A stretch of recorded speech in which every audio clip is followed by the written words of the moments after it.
Kamusta po sa inyong lahat? Nanonood kayo ng The News Listener by Angelo. Ito na naman tayo si Paulo Duterte, mukhang magwo-world tour, kapareho ni Taylor Swift. Pero ang may iba dito, eh, pang family at work daw. Sige, pakinggan natin dito mula sa TV5, okay? At I'll give you guys some of my few things about Paulo Duterte as a congressman. At sa tingin nat sa tingin niyo ba, ito bang pag-world tour niya sa iba't ibang bansa, makaturungan ba sa mga constituents niya doon sa Davao City? Okay, so let's watch this first. Nasa frontline na balita ngayon si Marian Enriquez. Sa loob ng higit 2 buwan, 17 lugar abroad ang planong bisitahin ni Davao City 1st District Representative Pulong Duterte. Sa hiling niyang travel clearance kay House Speaker Bogie D, 9 na lugar sa Asia ang pupuntahan ni Pulong: Oh. Hong Kong, China, Malaysia, Indonesia, South Korea, Japan, Singapore, Grabe. Vietnam at Cambodia. Bukod dyan, magta-travel din daw siya sa 6 na bansa sa Europa.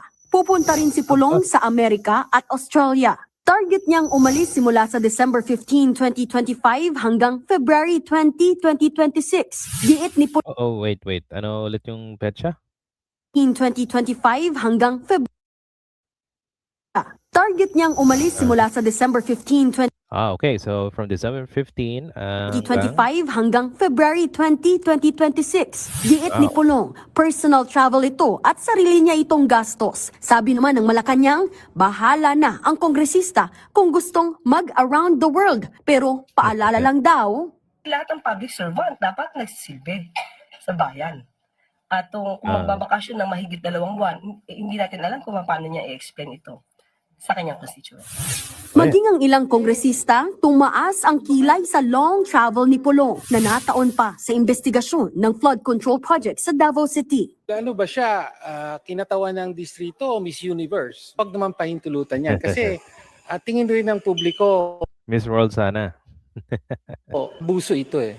Nauna naman ang sinabi ni Pulong na hindi siya harap sa Independent Commission for Infrastructure dahil propaganda lang daw ang tingin niya rito. Kung tutusin, Aba. hindi ito ang unang beses na humiling siya ng travel clearance sa 17 lugar abroad. Meron din siya mula March 2025 hanggang May 10, 2025. Ilang linggo lang yan matapos arestuhin at dalhin sa The Hague, Netherlands ang kanyang amang si dating Pangulong Rodrigo Duterte. Nagbabalita mula Aba, ang galing, no?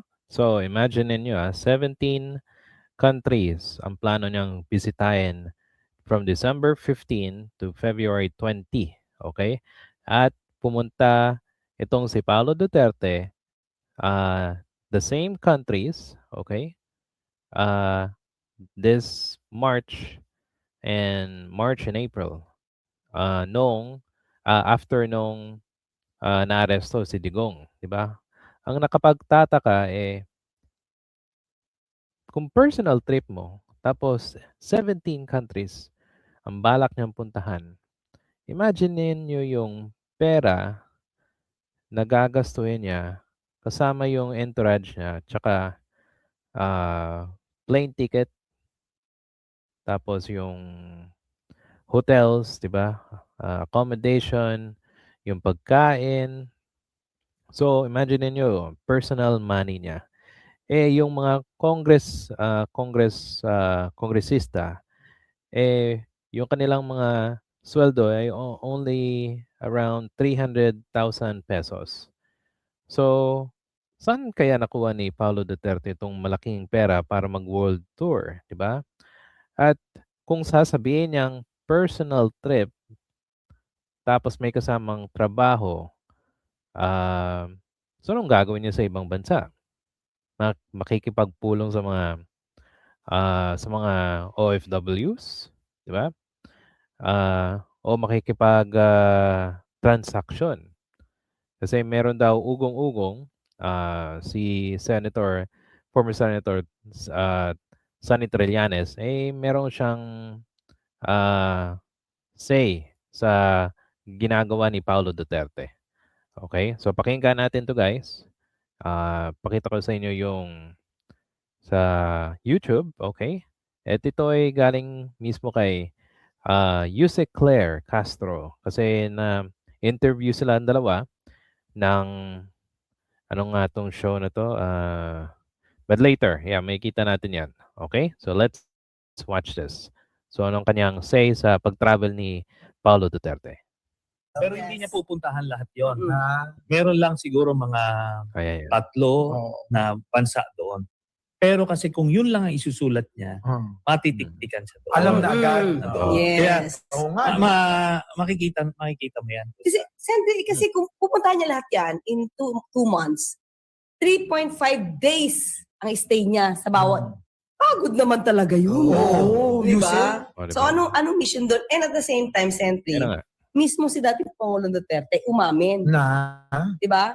Na ang kanyang anak na si Kong Pulong ay lazy, fool. Oo.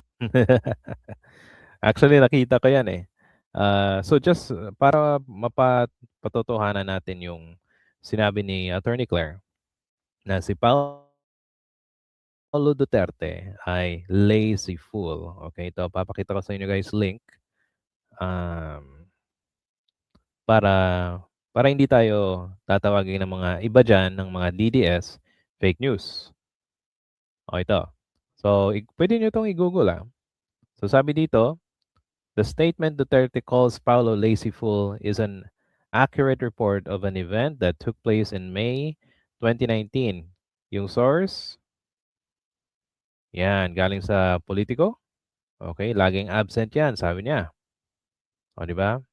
So during the political rally meeting the Avanza in Davao City, President Duterte publicly criticized his eldest son, who was running for a congressional seat and was absent from the event. O siya, tatay niya mismo nagsasabi na itong si Paulo, tamad. Tapos, so yun, 'di ba? So ang sabi ni Senator Trillanes, mukhang meron siyang transaction doon sa mga bansa at para hindi daw siya matiktikan at hindi malaman kung anong gagawin niya. Hindi mo naman kayang puntahan ng iba't ibang lugar na yun sa 2 buwan, eh. Maybe kaya, pero nakakapagod, 'di ba? At, imagine niyo anong gagawin mo dun? Kakain sa restaurant? Magpapakita sa, magpo-post sa Facebook, sa Instagram? So, napakalabo, 'di ba? At, ito yung ginawa ko dun sa kanyang social media account ni Paulo Duterte. Kasi kung isa siyang pulitikong nagseserbisyo sa kanyang mga constituents, sabi niya tahimik daw siya, eh. Dapat meron ding resibo, 'di ba? Kasi hindi mo malalaman, for example, ako hindi naman ako taga Davao City. Pero paano ko malalaman kung nagtatrabaho 'tong si Paulo Duterte? Kung natatandaan niyo guys, iisa lang ang kaniyang, nagawang batas, okey? No, hindi nagawang batas, nagpasa ng bill. Hindi pa 'to kumbaga hindi pa siya completely approved. So imagine niyo sa kahabang-haba niyang politiko, okey, sa ating bansa, isa lang ang kaniyang ginawang batas, 'di ba? Ano siya, napakasipag gumala. Yun siguro yung pinaka-ano sa kanya, the best, gumala. Pero gumawa ng batas, wala, isa lang. Punta tayo sa kanyang Facebook account at, punta tayo sa mga photos niya, ayan. So, let's see if merong mga activity. Itong mga activity nito, ayan, sa mga kapatid, sa mga, anak niya. One time pumunta siya ng kongreso. Tapos ito yung nasa The Hague, okey. 'Yan, okey. May post siya about tapos si De Lima na 'to, eh. Pero kita niyo ba dito?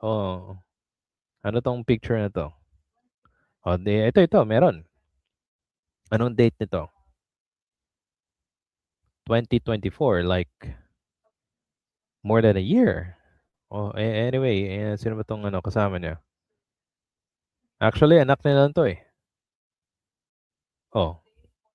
Oh, anak niya lang. Yeah, anak. Pero nasaan tatay? Oh, ito. Sige, tingnan natin 'to. Oh, nandito pa si Dugong. June 16, 2024. Oh, 'di ba? Kung sa mga social events, nasaan kaya si Pulong Duterte? Oh, ang pumupunta lang yung mga anak niya. 'Yan. Oh, anak lang, eh. April, tapos halos anak niya lang yang nagtatrabaho or nagpo-post dito sa social media account niya. Pero kung siya mismo ang pumupunta sa mga iba't ibang events sa kanyang lugar, mukhang wala, eh. Walang-wala. So, paano magbe-benefit yung mga constituents ni Paulo Duterte, siya mismo paggala-gala, pupunta sa iba't ibang lugar. Meron siyang right to travel. Ang problema natin is paano kanya nagagampanan ang kanyang tungkulin bilang congressman, wala siyang mapakitang resibo, tapos pupunta pa siya ng iba't ibang bansa. Okay, imagine, guys, ang tandaan natin, ang isang congressman, ito yung trabaho niya. Ipapakita ko sa inyo. So, ang isang congressman, district congressman, ay meron siyang work legislation. So, paggagawa ng batas. Okay? So, proposing, debating, and voting on bills that affect the entire country, ensuring the laws reflect that needs of their constituents. So, dapat nandun siya sa Kongreso, makipagdebate, bumoto, mag-propose ng bill, pero halos absent siya, 'di ba? Oh, hindi natin makita kung anong ginagawa niya sa distrito. Okay, pero ito kanyang ginagampanan na responsibilidad. So, meron siyang serving as the voice of the specific geographical area with the national legislature focusing on local issues and infrastructure, education, and health. Meron siyang oversight. Pag-oversight ng budget sa gobyerno, monitoring ng agencies, at yung pag-ensure ng paggamit ng pondo ng bayan. Meron siyang advocacies. Alam na kung anong advocacies niya. Okay, constituent service, helping constituents with problems related to government services, pero wala sa post, eh. At committee work, participating in various house committees. So ang problema, hindi siya lumalabas hindi siya pumupunta sa any committees, 'di ba? So, kung binabatikos niya ang mga kalaban niya, pero siya mismo tamad, 'di ba? Paano ka magiging effective na government official, hindi mo ginagampanan yung iyong tungkulin.